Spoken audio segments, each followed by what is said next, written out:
The Return of Sherlock Holmes by Sir Arthur Conan Doyle. Adventure 2. The Adventure of the Norwood Builder.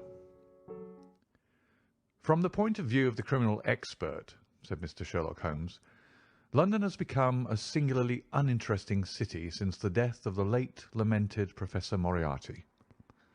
I can hardly think that you would find many decent citizens to agree with you, I answered.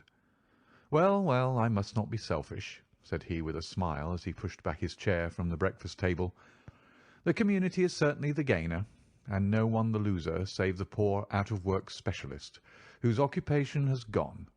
With that man in the field, one's morning paper presented infinite possibilities. Often it was only the smallest trace, Watson, the faintest indication, and yet it was enough to tell me that the great malignant brain was there, as the gentlest tremors of the edges of the web remind one of the foul spider which lurks in the centre. Petty thefts, wanton assaults, purposeless outrage. To the man who held the clue, all could be worked into one connected whole. To the scientific student of the higher criminal world, no capital in Europe offered the advantage which London then possessed. But now— He shrugged his shoulders in humorous depreciation of the state of things which he had himself done so much to produce. At the time of which I speak, Holmes had been back for some months, and I, at his request, had sold my practice and returned to share the old quarters in Baker Street. A young doctor named Verner had purchased my small Kensington practice, and given with astonishingly little demur the highest price that I ventured to ask, an incident which only explained itself some years later, when I found that Verner was a distant relation of Holmes, and that it was my friend who had really found the money. Our months of partnership had not been so uneventful as he had stated, for I find, on looking over my notes, that this period includes the case of the papers of ex-President Murillo, and also the shocking affair of the Dutch steamship Friesland, which so nearly cost us both our lives.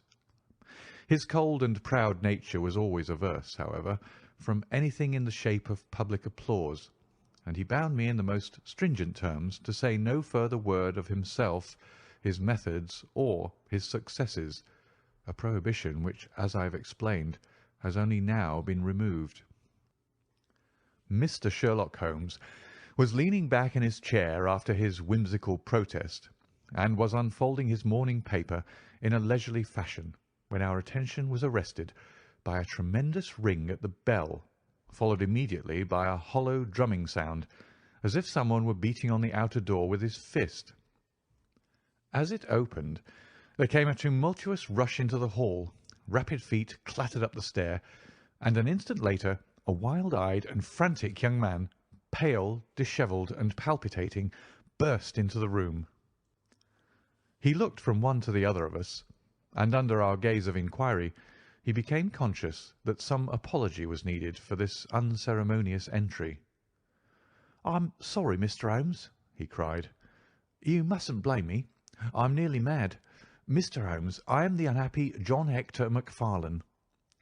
He made the announcement as if the name alone would explain both his visit and its manner, but I could see by my companion's unresponsive face that it meant no more to him than to me. "Have a cigarette, Mr. Macfarlane," said he, pushing his case across. "I am sure that with your symptoms my friend Dr. Watson here would prescribe a sedative. The weather has been so very warm these last few days. Now, if you feel a little more composed, I should be glad if you would sit down in that chair and tell us very slowly and quietly who you are and what it is that you want. You mentioned your name, as if I should recognize it, but I assure you that beyond the obvious facts that you are a bachelor, a solicitor, a Freemason, and an asthmatic, I know nothing whatever about you." Familiar as I was with my friend's methods, it was not difficult for me to follow his deductions and to observe the untidiness of attire, the sheaf of legal papers, the watch charm, and the breathing which had prompted them. Our client, however, stared in amazement. "Yes, I'm all that, Mr. Holmes, and in addition I am the most unfortunate man at this moment in London. For heaven's sake, don't abandon me, Mr. Holmes. If they come to arrest me before I have finished my story, make them give me time so that I may tell you the whole truth. I could go to jail happy if I knew that you were working for me outside." "Arrest you?" said Holmes. "This is really most gratis, most interesting. On what charge do you expect to be arrested?" "Upon the charge of murdering Mr. James Oldacre of Lower Norwood." My companion's expressive face showed a sympathy which was not, I am afraid, entirely unmixed with satisfaction. "Dear me," said he, "it was only this moment at breakfast that I was saying to my friend Dr. Watson that sensational cases had disappeared out of our papers." Our visitor stretched forward a quivering hand and picked up the Daily Telegraph, which still lay upon Holmes's knee. "If you had looked at it, sir, you would have seen at a glance what the errand is on which I have come to you this morning. I feel as if my name and my misfortune must be in every man's mouth." He turned it over to expose the central page. "Here it is, and with your permission I will read it to you. Listen to this, Mr. Holmes. The headlines are 'Mysterious Affair at Lower Norwood. Disappearance of a well-known builder. Suspicion of murder and arson. A clue to the criminal.' That is the clue which they are already following, Mr. Holmes, and I know that it leads infallibly to me. I have been followed from London Bridge Station, and I am sure that they are only waiting for the warrant to arrest me.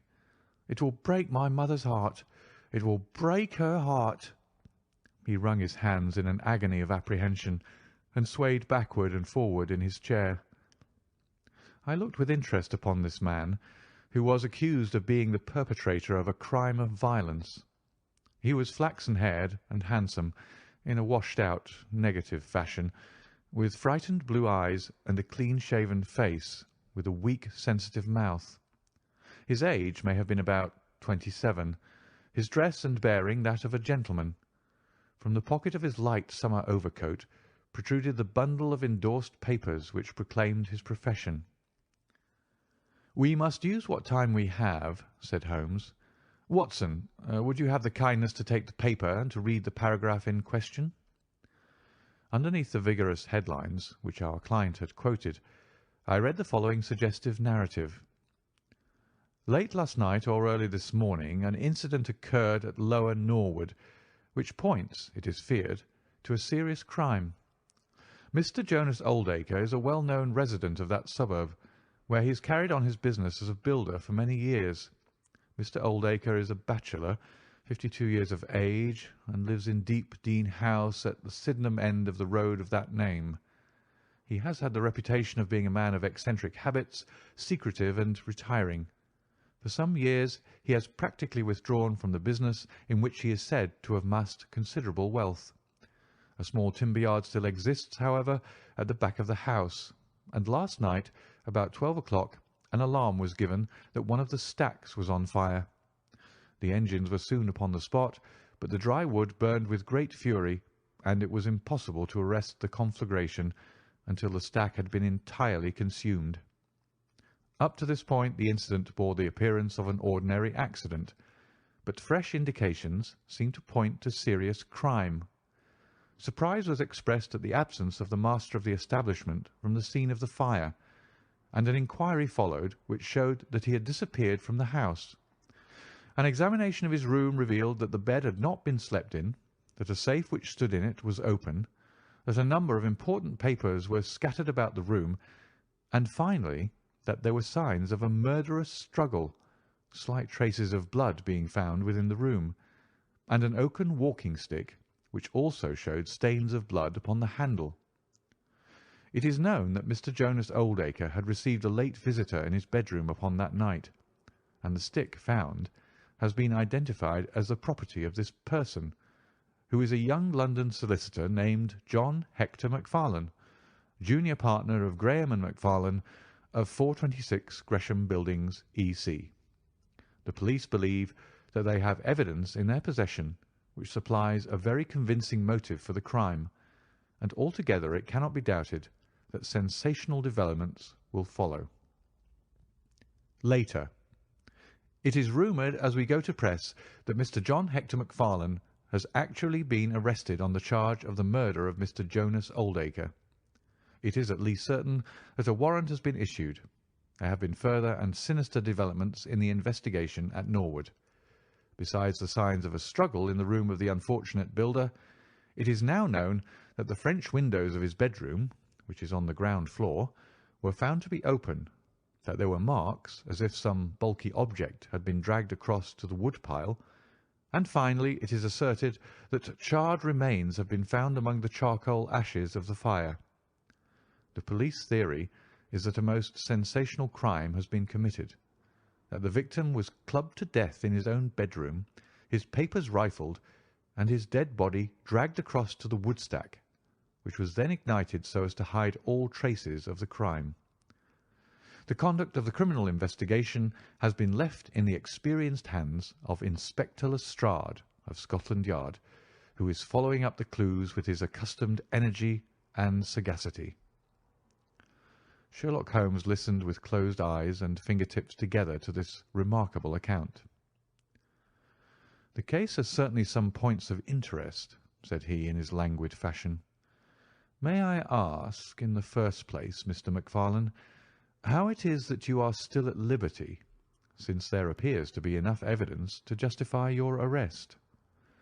"I live at Torrington Lodge, Blackheath, with my parents, Mr. Holmes, but last night, having to do business very late with Mr. Jonas Oldacre, I stayed at an hotel in Norwood, and came to my business from there. I knew nothing of this affair until I was in the train, when I read what you have just heard. I at once saw the horrible danger of my position, and I hurried to put the case into your hands.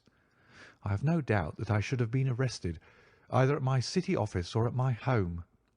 A man followed me from London Bridge Station, and I have no doubt— Great Heaven, what is that?"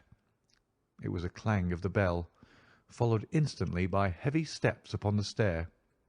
A moment later, our old friend Lestrade appeared in the doorway.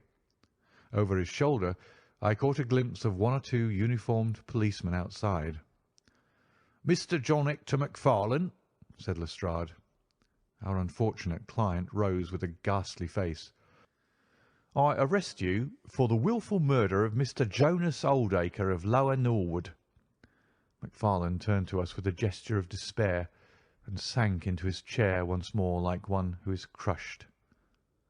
"One moment, Lestrade," said Holmes. "Half an hour more or less can make no difference to you, and the gentleman was about to give us an account of this very interesting affair, which might aid us in clearing it up." "I think there will be no difficulty in clearing it up," said Lestrade grimly. "None the less, with your permission, I should be much interested to hear his account."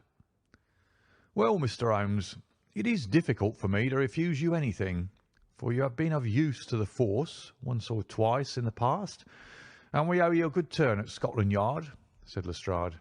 "At the same time, I must remain with my prisoner, and I am bound to warn him that anything he may say will appear in evidence against him." "I wish nothing better," said our client. "All I ask is that you should hear and recognise the absolute truth."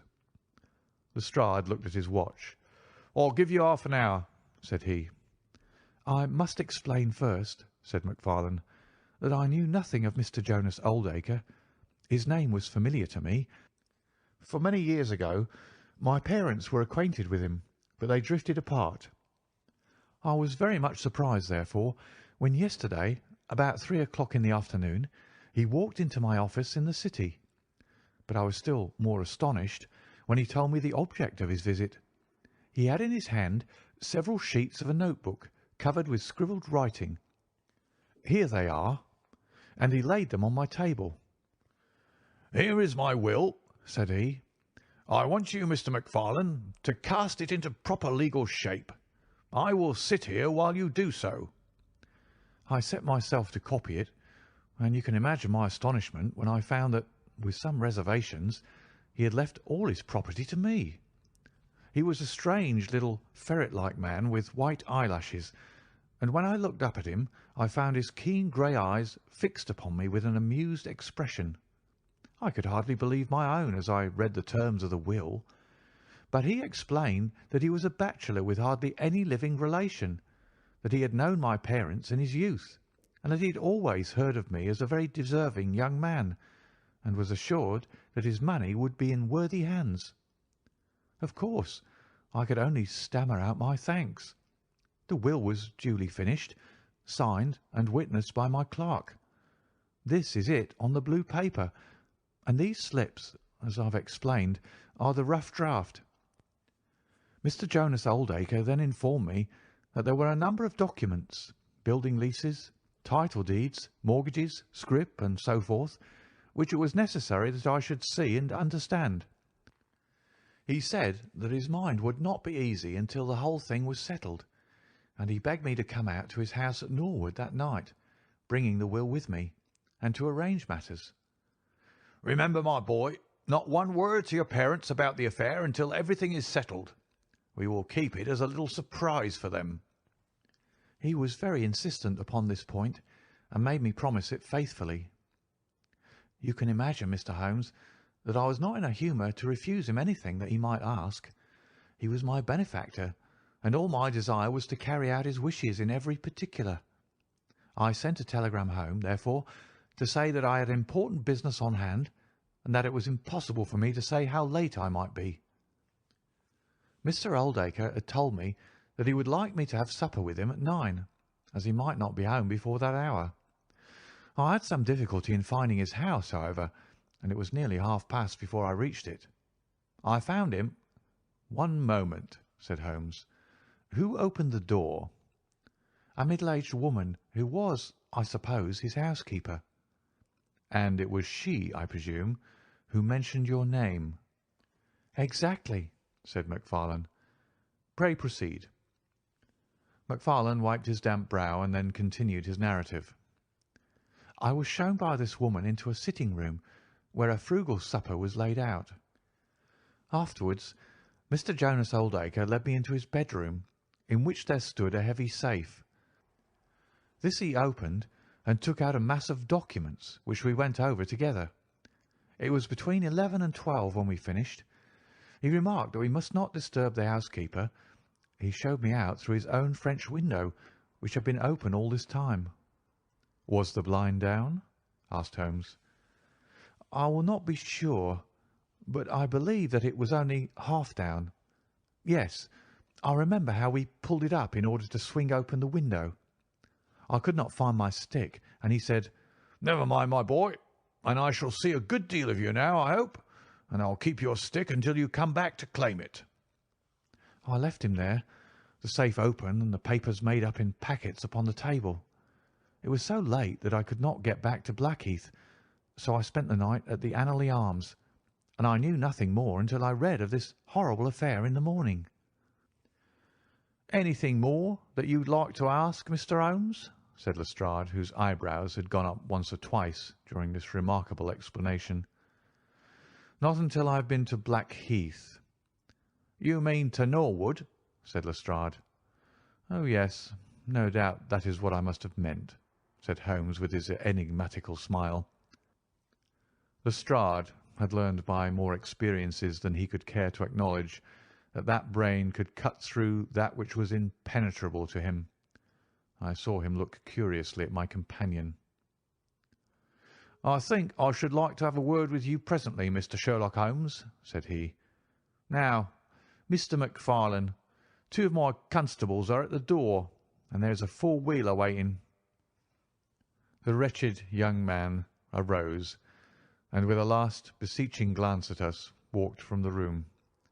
The officers conducted him to the cab, but Lestrade remained. Holmes had picked up the pages which formed the rough draft of the will, and was looking at them with the keenest interest upon his face. "There are some points about that document, Lestrade, are there not?" said he, pushing them over. The official looked at them with a puzzled expression. "I can read the first few lines, and these in the middle of the second page, and 1 or 2 at the end. Those are as clear as print," said he, "but the writing in between is very bad, and there are 3 places where I cannot read it at all." "What do you make of that?" said Holmes. Well, what do you make of it?" "That it was written in a train. The good writing represents stations, the bad writing movement, and the very bad writing passing over points. A scientific expert would pronounce at once that this was drawn up on a suburban line, since nowhere save in the immediate vicinity of a great city could there be so quick a succession of points. Granting that his whole journey was occupied in drawing up the will, then the train was an express, only stopping once between Norwood and London Bridge." Lestrade began to laugh. "You are too many for me when you begin to get on your theories, Mr. Holmes," said he. "How does this bear on the case?" "Well, it corroborates the young man's story to the extent that the will was drawn up by Jonas Oldacre in his journey yesterday.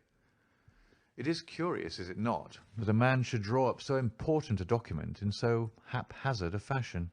It suggests that he did not think it was going to be of much practical importance. If a man drew up a will which he did not intend ever to be effective, he might do it so." "Well, he drew up his own death warrant at the same time," said Lestrade. "Oh, you think so?" "Don't you?" "Well, it is quite possible, but the case is not clear to me yet." "Not clear?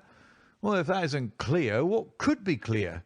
Here is a young man who learns suddenly that if a certain older man dies, he will succeed to a fortune. What does he do? He says nothing to anyone, but he arranges that he shall go out on some pretext to see his client that night. He waits until the only other person in the house is in bed, and then in the solitude of a man's room he murders him, burns his body in the woodpile, and departs to a neighbouring hotel. The bloodstains in the room and also on the stick are very slight. It is probable that he imagined his crime to be a bloodless one, and hoped that if the body were consumed, it would hide all traces of the method of his death, traces which, for some reason, must have pointed to him. Is not all this obvious?" "It strikes me, my good Lestrade, as being just a trifle too obvious," said Holmes. "You do not add imagination to your other great qualities, but if you could for one moment put yourself in the place of this young man, would you choose the very night after the will had been made to commit your crime? Would it not seem dangerous to you to make so very close a relation between the two incidents? Again, would you choose an occasion when you are known to be in the house, when a servant has let you in? And finally, would you take the great pains to conceal the body, and yet leave your own stick as a sign that you were the criminal? Confess, Lestrade, that all this is very unlikely." "As to the stick, Mr. Holmes, you know as well as I do that a criminal is often flurried and does such things, which a cool man would avoid. He was very likely afraid to go back to the room. Give me another theory that would fit the facts." "I could very easily give you half a dozen," said Holmes. "Here, for example, is a very possible and even probable one. I make you a free present of it. The older man is showing documents which are of evident value. A passing tramp sees them through the window, the blind of which is only half down. Exit the solicitor, enter the tramp. He seizes a stick, which he observes there, kills Oldacre, and departs after burning the body." "Why should the tramp burn the body?" "For the matter of that, why should Macfarlane?" "To hide some evidence." "Possibly the tramp wanted to hide that any murder at all had been committed." "And why did the tramp take nothing?" "Because there were papers that he could not negotiate."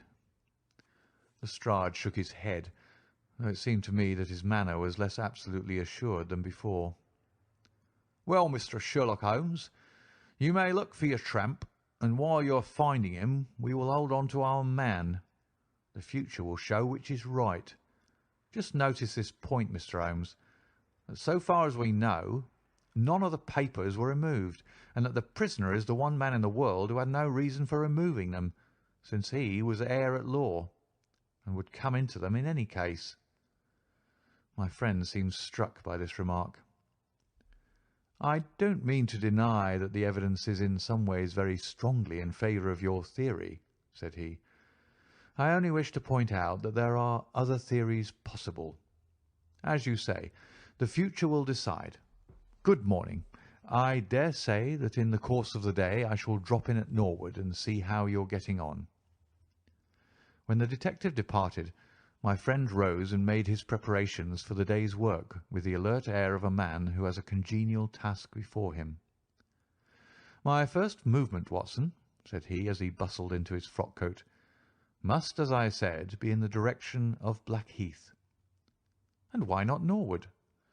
"Because we have in this case one singular incident coming close to the heels of another singular incident. The police are making the mistake of concentrating their attention upon the second, because it happens to be the one which is actually criminal. But it is evident to me that the logical way to approach the case is to begin by trying to throw some light upon the first incident, the curious will, so suddenly made, and to so unexpected an heir. It may do something to simplify what followed. No, my dear fellow, I don't think you can help me. There is no prospect of danger, or I should not dream of stirring out without you. I trust that when I see you in the evening, I will be able to report that I have been able to do something for this unfortunate youngster who has thrown himself upon my protection." It was late when my friend returned, and I could see by a glance at his haggard and anxious face that the high hopes with which he had started had not been fulfilled. For an hour he droned away upon his violin, endeavouring to soothe his own ruffled spirits. At last he flung down the instrument and plunged into a detailed account of his misadventures. "It's all going wrong, Watson, all as wrong as it can go. I kept a bold face before Lestrade, but upon my soul, I believe that for once the fellow is on the right track and we are on the wrong. All my instincts are one way, and all the facts are the other, and I much fear that British juries have not yet attained that pitch of intelligence when they will give the preference to my theories over Lestrade's facts. Did you go to Blackheath?" "Yes, Watson. I went there, and I found very quickly that the late lamented Oldacre was a pretty considerable blackguard. The father was away in search of his son. The mother was at home, a little fluffy blue-eyed person in a tremor of fear and indignation. Of course, she would not admit even the possibility of his guilt, but she would not express either surprise or regret over the fate of Oldacre. On the contrary, she spoke of him with such bitterness that she was unconsciously considerably strengthening the case of the police, for of course if her son had heard her speak of the man in this fashion, it would predispose him towards hatred and violence. "He was more like a malignant and cunning ape than a human being," said she, "and he always was, ever since he was a young man." "You knew him at that time?" said I. "Yes, I knew him well, in fact. He was an old suitor of mine. Thank heaven that I had the sense to turn away from him and to marry a better, if poorer, man. I was engaged to him, Mr. Holmes, when I heard a shocking story of how he had turned a cat loose in an aviary, and I was so horrified at this brutal cruelty that I would have nothing more to do with him." She rummaged in a bureau, and presently she produced a photograph of a woman shamefully defaced and mutilated with a knife. "My own photograph," she said. "He sent it to me in that state, with this curse upon my wedding morning." "Well," said I, "at least he has forgiven you now, since he has left all his property to your son." "Neither my son nor I want anything from Jonas Oldacre, dead or alive," she cried with a proper spirit. "There is a God in heaven, Mr. Holmes, and that same God who has punished that wicked man will show in his own good time that my son's hands are guiltless of his blood." Well, I tried one or two leads, but could get at nothing which would help our hypothesis, and several points which would make against it. I gave it up at last, and off I went to Norwood. This place, Deep Dean House, is a big modern villa of staring brick, standing back in its own grounds with a laurel-clumped lawn in front of it. To the right and some distance back from the road was the timber yard which had been the scene of the fire. Here's a rough plan on a leaf of my notebook. This window on the left is the one which opens into Oldacre's room. You can look into it from the road, you see. That is about the only bit of consolation I have had to-day. Lestrade was not there, but his head constable did the honours. They had just found a great treasure trove.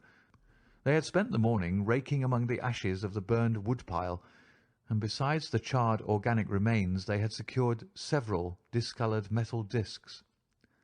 I examined them with care, and there was no doubt that they were trouser buttons.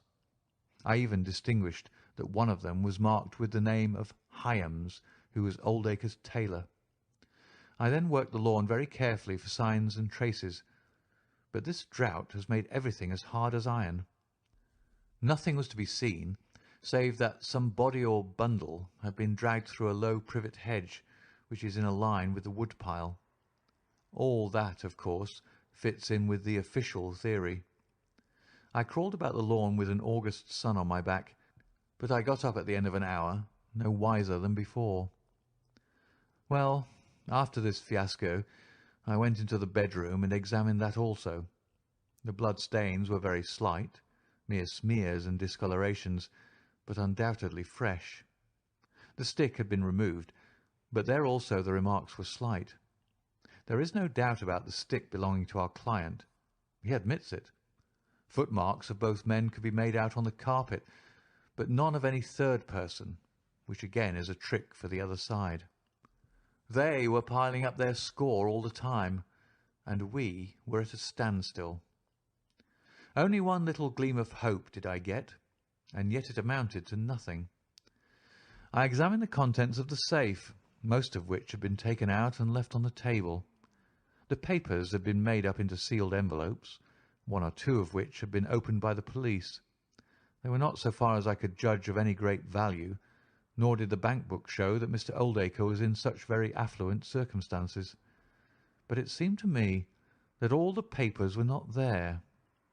There were allusions to some deeds, possibly the more valuable, which I could not find. This, of course, if we could definitely prove it, would turn Lestrade's argument against himself, for who would steal a thing if he knew that he would shortly inherit it? Finally, having drawn every other cover and picked up no scent, I tried my luck with the housekeeper. Mrs. Lexington is her name, a little dark, silent person with suspicious and sidelong eyes. She could tell us something if she would, I'm convinced of it, but she was as close as wax. Yes, she had let Mr. MacFarlane in at 9:30. She wished her hand had withered before she had done so. She had gone to bed at 10:30. Her room was at the other end of the house, and she could hear nothing of what had passed. Mr. MacFarlane had left his hat, and, to the best of her belief, his stick in the hall. She had been awakened by the alarm of fire. Her poor dear master had certainly been murdered. Had he any enemies? Well, every man had enemies, but Mr. Oldacre kept himself very much to himself, and only met people in the way of business. She had seen the buttons, and was sure that they belonged to the clothes which he had worn last night. The wood-pile was very dry, for it had not rained for a month. It burned like tinder, and by the time she reached the spot nothing could be seen but flames. She and all the firemen smelled the burned flesh from inside it. She knew nothing of the papers, nor of Mr. Oldacre's private affairs. So, my dear Watson, there's my report of a failure. And yet, he clenched his thin hands in a paroxysm of conviction. I know it's all wrong. I feel it in my bones. There is something that has not come out, and that housekeeper knows it. There was a sort of sulky defiance in her eyes, which only goes with guilty knowledge. However, there's no good talking any more about it, Watson, but unless some lucky chance comes our way, I fear that the Norwood disappearance case will not figure in that chronicle of our successes which I foresee that a patient public will sooner or later have to endure. Surely, said I, The man's appearance would go far with any jury." "That is a dangerous argument, my dear Watson. You remember that terrible murderer, Bert Stevens, who wanted us to get him off in '87? Was there ever a more mild-mannered Sunday school young man? It is true. Unless we succeed in establishing an alternative theory, this man is lost. You can hardly find a flaw in the case which can now be presented against him, and all further investigation has served to strengthen it. By the way, there is one curious little point about those papers which may serve us as the starting point for an inquiry. On looking over the bank book, I found that the low state of the balance was principally due to large cheques which have been made out during the last year to Mr. Cornelius.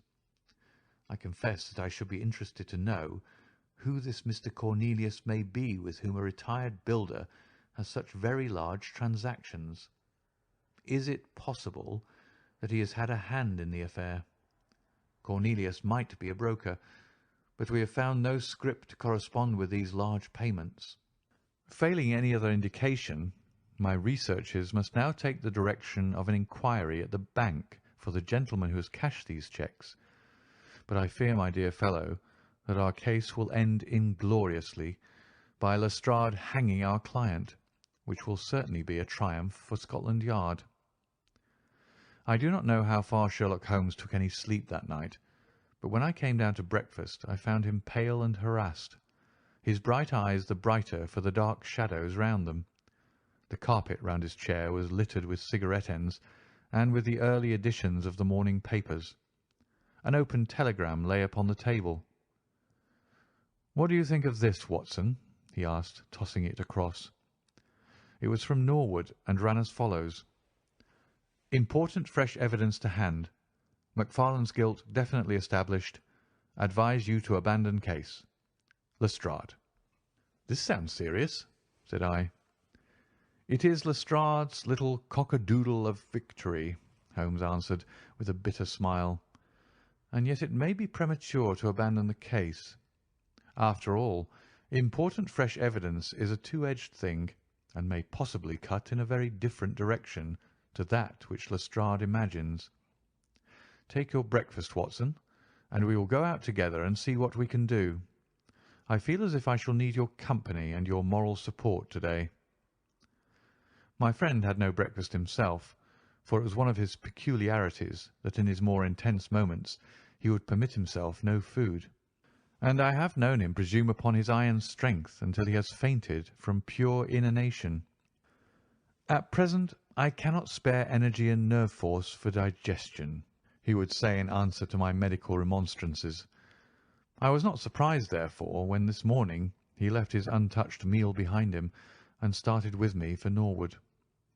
A crowd of morbid sightseers were still gathered around Deepdene House, which was just such a suburban villa as I had pictured. Within the gates Lestrade met us, his face flushed with victory, his manner grossly triumphant. "Well, Mr. Holmes, have you proved us to be wrong yet? Have you found your tramp?" he cried. "I have formed no conclusion whatever," my companion answered. "But we formed ours yesterday, and now it proves to be correct. So you must acknowledge that we have been a little in front of you this time, Mr. Holmes." "You certainly have the air of something unusual having occurred," said Holmes. Lestrade laughed loudly. "Ha! You don't like being beaten any more than the rest of us do," said he. "A man can't expect always to have it his own way, can he, Dr. Watson? Step this way, if you please, gentlemen, and I think I can convince you once for all that it was John Macfarlane who did this crime." He led us through the passage and out into a dark hall beyond. "This is where young Macfarlane must have come out to get his hat after the crime was done," said he. "Now look at this." With dramatic suddenness he struck a match, and by its light exposed a stain of blood upon the whitewashed wall. As he held the match nearer, I saw that it was more than a stain. It was a well-marked print of a thumb. "Look at that with your magnifying glass, Mr. Holmes."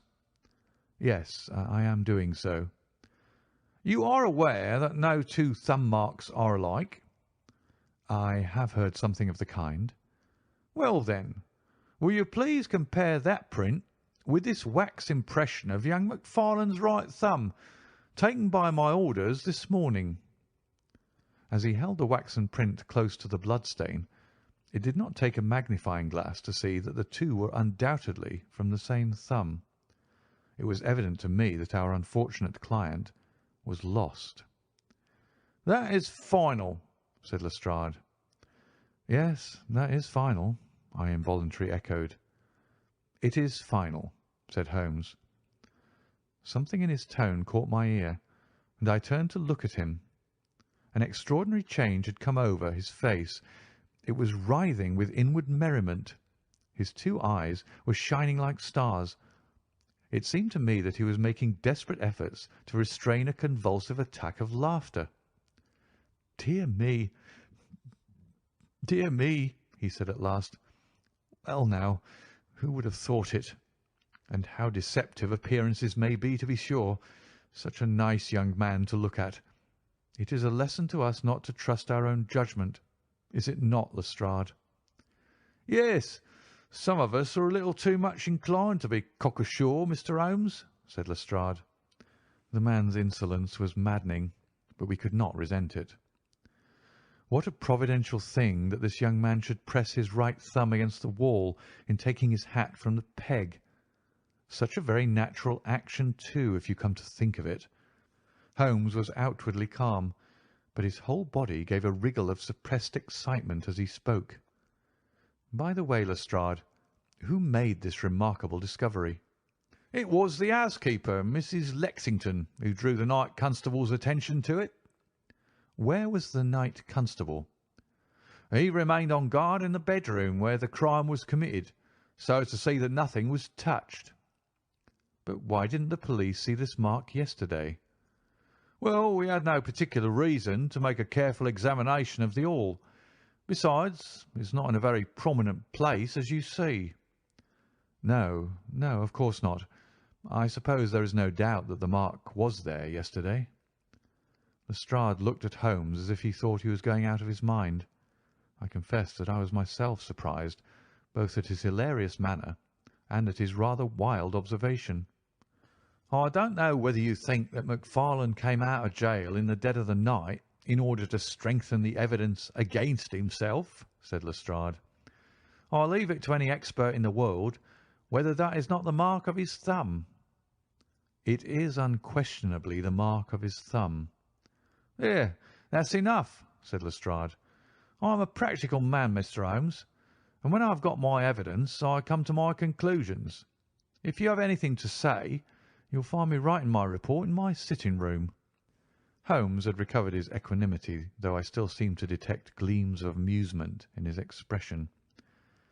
"Dear me, this is a very sad development, Watson, is it not?" said he.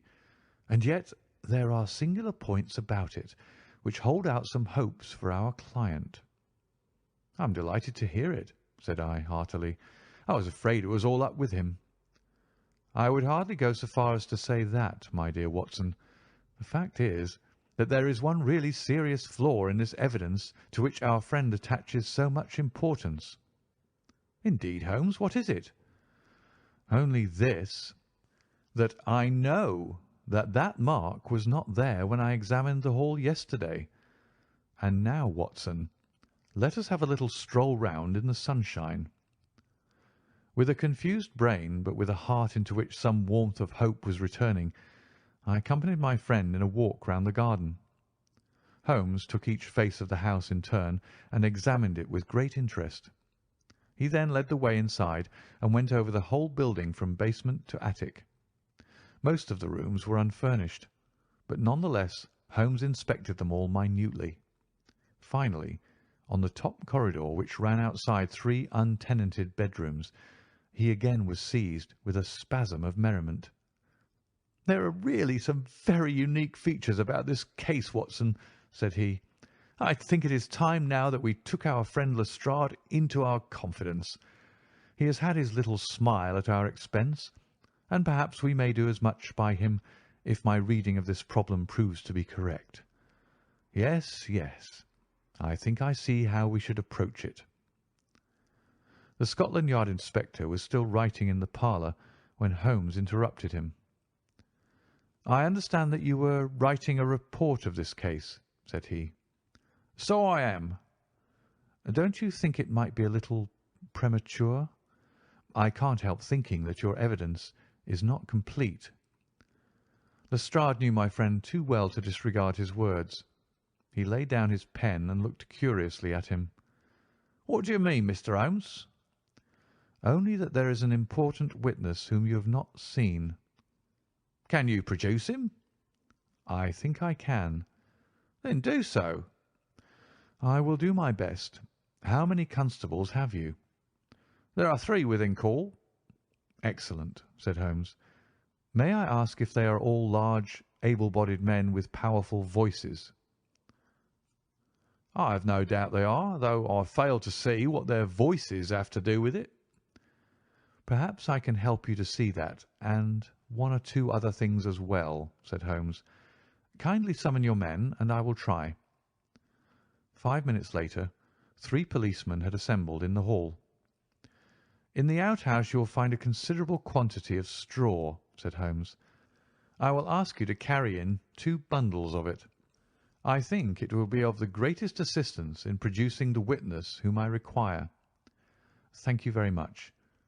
I believe you have some matches in your pocket, Watson. Now, Mr. Lestrade, I will ask you all to accompany me to the top landing. As I have said, there was a broad corridor there which ran outside 3 empty bedrooms. At one end of the corridor we were all marshalled by Sherlock Holmes, the constables grinning and Lestrade staring at my friend with amazement, expectation, and derision chasing each other across his features. Holmes stood before us with the air of a conjurer who is performing a trick. "Would you kindly send one of your constables for 2 buckets of water? Put the straw on the floor here, free from the wall on either side. Now, I think that we are all ready." Lestrade's face had begun to grow red and angry. "I don't know whether you're playing a game with us, Mr. Sherlock Holmes," said he. "If you know anything, you can surely say it without all this tomfoolery." "I assure you, my good Lestrade, that I have an excellent reason for everything that I do. You may possibly remember that you chaffed me a little some hours ago when the sun seemed on your side of the hedge, so you must not grudge me a little pomp and ceremony now. Might I ask you, Watson, to open that window and then to put a match to the edge of the straw?" I did so, and driven by the draught, a coil of grey smoke swirled down the corridor, while the dry straw crackled and flamed. "Now we must see if we can find this witness for you, Lestrade. Might I ask you all to join in the cry of 'Fire'? Now then, 1, 2, 3, fire!" we all yelled. "Thank you. I will trouble you once again. Fire! Just once more, gentlemen, and all together. Fire!" The shout must have rung over Norwood. It had hardly died away when an amazing thing happened. A door suddenly flew open out of what appeared to be solid wall at the end of the corridor, and a little wizened man darted out of it like a rabbit out of its burrow. "Capital," said Holmes calmly. "Watson, a bucket of water over the straw. That will do. Lestrade, allow me to present you with your principal missing witness, Mr. Jonas Oldacre." The detective stared at the newcomer with blank amazement. The latter was blinking in the bright light of the corridor and peering at us and at the smouldering fire. It was an odious face, crafty, vicious, malignant, with shifty light grey eyes and white lashes. "What's this, then?" said Lestrade at last. "What have you been doing all this time, eh?"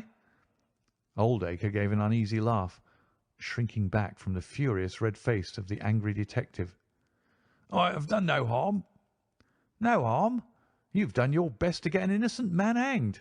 If it wasn't for this gentleman here, I'm not sure that you would not have succeeded." The wretched creature began to whimper.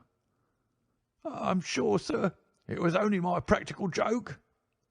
"Oh, a joke, was it? You won't find the laugh on your side, I promise you. Take him down and keep him in the sitting-room until I come. Mr. Holmes," he continued when they had gone, "I could not speak before the constables, but I don't mind saying, in the presence of Dr. Watson, that this is the brightest thing that you have done yet, though it is a mystery to me how you did it. You have saved an innocent man's life, and you have prevented a very grave scandal, which would have ruined my reputation in the force." Holmes smiled and clapped Lestrade upon the shoulder. "Instead of being ruined, my good sir, you will find that your reputation has been enormously enhanced. Just make a few alterations in that report which you are writing, and they will understand how hard it is to throw dust in the eyes of Inspector Lestrade." "And you don't want your name to appear?" "Not at all. The work is its own reward. Perhaps I shall get the credit also at some distant day, when I permit my zealous historian to lay out his foolscap once more. Eh, Watson? Well, now, let us see where this rat has been lurking." A lath and plaster partition had been run across the passage, 6 feet from the end, with a door cunningly concealed in it. It was lit within by slits under the eaves. A few articles of furniture and a supply of food and water were within, together with a number of books and papers. "There's the advantage of being a builder," said Holmes as we came out. He was able to fix up his own little hiding-place without any confederate, save of course that precious housekeeper of his, whom I should lose no time in adding to your bag, Lestrade. "I'll take your advice. But how did you know of this place, Mr. Holmes?" "I made up my mind that the fellow was in hiding in the house. When I paced one corridor and found it 6 feet shorter than the corresponding one below, it was pretty clear where he was. I thought he had not the nerve to lie quiet before an alarm of fire. We could, of course, have gone in and taken him, but it amused me to make him reveal himself. Besides, I owed you a little mystification, Lestrade, for your chaff in the morning." "Well, sir, you certainly got equal with me on that. But how in the world did you know that he was in the house at all?" "The thumb mark, Lestrade. You said it was final, and so it was, in a very different sense. I knew it had not been there the day before. I pay a good deal of attention to matters of detail, as you may have observed, and I had examined the hall and was sure that the wall was clear. Therefore, it had been put on during the night." "But how?" "Very simply. When those packets were sealed up, Jonas Oldacre got Macfarlane to secure one of the seals by putting his thumb upon the soft wax. It would be done so quickly and so naturally that I dare say the young man himself has no recollection of it. Very likely it just so happened, and Oldacre had himself no notion of the use he would put it to. Brooding over the case in that den of his, it suddenly struck him what absolutely damning evidence he could make against Macfarlane by using that thumb mark. It was the simplest thing in the world for him to take a wax impression from the seal, to moisten it in as much blood as he could get from a pinprick, and to put the mark upon the wall during the night, either with his own hand or with that of his housekeeper. If you examine among those documents which he took with him into his retreat, I will lay you a wager that you will find the seal with the thumb mark upon it." "Wonderful," said Lestrade. "Wonderful. It's all as clear as crystal, as you put it. But what is the object of this deep deception, Mr. Holmes?" It was amusing to me to see how the detective's overbearing manner had changed suddenly to that of a child asking questions of its teacher. "Well, I don't think that it is very hard to explain. A very deep, malicious, vindictive person is the gentleman who is now waiting us downstairs. You know that he was once refused by Macfarlane's mother." "You don't? I told you that you should go to Blackheath first and Norwood afterwards. Well, this injury, as he would consider it, has rankled in his wicked, scheming brain, and all his life he has longed for vengeance, but never seen his chance. During the last year or two, things have gone against him, secret speculation, I think, and he finds himself in a bad way. He determines to swindle his creditors, and for this purpose he pays large cheques to a certain Mr. Cornelius, who is, I imagine, himself under another name. I have not traced these cheques yet, but I have no doubt that they were banked under that name at some provincial town where Oldacre from time to time led a double existence. He intended to change his name altogether, draw this money, and vanish, starting life again elsewhere. Well, that's likely enough. It would strike him that in disappearing he might throw all pursuit off his track, and at the same time have an ample and crushing revenge upon his old sweetheart, if he could give the impression that he had been murdered by her only child. It was a masterpiece of villainy, and he carried it out like a master. The idea of the will, which would have given an obvious motive for the crime, the secret visit unknown to his own parents, the retention of the stick, the blood and the animal remains and buttons in the woodpile, all were admirable. It was a net from which it seemed to me a few hours ago that there was no possible escape. But he had not that supreme gift of the artist, the knowledge of when to stop.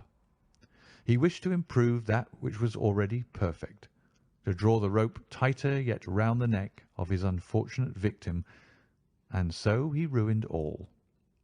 Let us descend, Lestrade. There are just one or two questions that I would ask him. The malignant creature was seated in his own parlour, with a policeman upon each side of him. "It was a joke, my good sir, a practical joke, nothing more," he whined incessantly. "I assure you, sir, that I simply concealed myself in order to see the effect of my disappearance, and I am sure that you would not be so unjust as to imagine that I would have allowed any harm to befall poor young Macfarlane." "That's for a jury to decide," said Lestrade. "Anyhow, we shall have you on a charge of conspiracy, if not for attempted murder." "And you'll probably find that your creditors will impound the banking account of Mr. Cornelius," said Holmes. The little man started and turned his malignant eyes upon my friend. "I have to thank you for a good deal," said he. "Perhaps I'll pay my debt some day." Holmes smiled indulgently. "I fancy that for some few years you will find your time very fully occupied," said he. "By the way, what was it you put into the woodpile besides your old trousers? A dead dog, or rabbits, or what? You won't tell? Dear me, how very unkind of you. Well, well, I dare say that a couple of rabbits would account both for the blood and for the charred ashes. If ever you write an account, Watson, you can make rabbits serve your turn. End of The Adventure of the Norwood Builder.